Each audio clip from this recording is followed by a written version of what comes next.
insightful interaction, sprinkled with a lot of anecdotes. So for all of you who are joining us back again, thank you so much for taking out time. We had a wonderfully insightful conversation with Dr. Kalpana Gopalan, a very senior IAS officer of the 1987 batch, currently Additional Chief Secretary with the Government of Karnataka. With the lovely, insightful anecdotes, there have been a lot of takeaways. And I thought I'll just string together some of the key thoughts that came forward.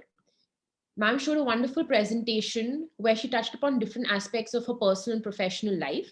In particular, she spoke about, she touched upon few aspects that all of us as individuals, especially young women, should focus on, in years of, in building years.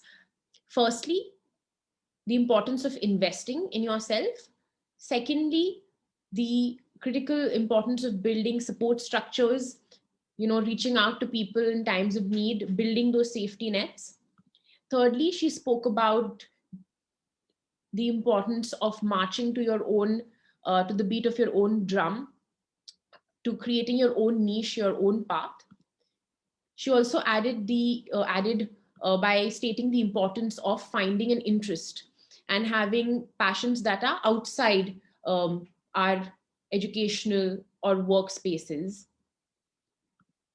She also made a very important point on giving as much as we can, and that the more we give, the more we receive in whatever form, be that volunteering with organizations, taking our time for, other such initiatives, but making that part of one's existence, making social service key to one's way of being. She also added on the importance of letting go of negative emotions and focusing on mental health, along with that, physical health, and having a holistic lifestyle. Lastly, she added that in life, she focused on sharing her journey and how in life she's been a product of choice and chance of her pursuits in different arenas. So while she's been in the public sphere for 30 years, she's also continued her work as a scholar, having done a PhD at IIM Bangalore, followed by being at IIT Chennai, amongst many other things. I'd also like to just summarize through some of the wonderful anecdotes from the field and from her experience at the secretariat level on what we can learn. Ma'am made the very important point on the increasingly important ability to be agile in today's day and age, the importance of being able to skill, learn, relearn, unlearn altogether.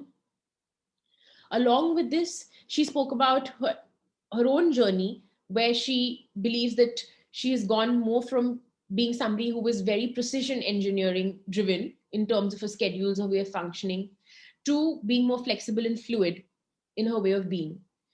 That was one. Along with that, she spoke about the importance of values, greater commitment to social good, something that being in public service had given her the platform to do. She spoke about the importance of education, female literacy, and the importance of having support networks, mentors, and so on, especially as women move up the workforce and the work ladder. Along with this, we discussed what she thinks and how she thinks her leadership style has changed across the decades. I asked her what she felt was the difference between a manager, a boss, and a leader. And she very articulately said how when a team is in a flow state, when the task and the vision at hand is above everything else, that is when she gets more satisfaction.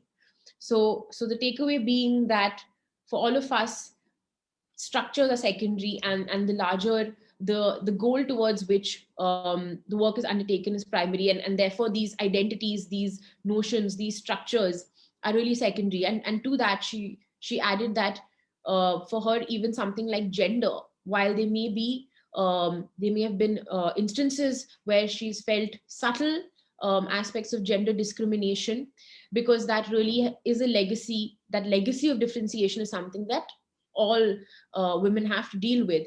But as she um, deals with her work, she doesn't see herself as a woman or a female officer, but as an individual first.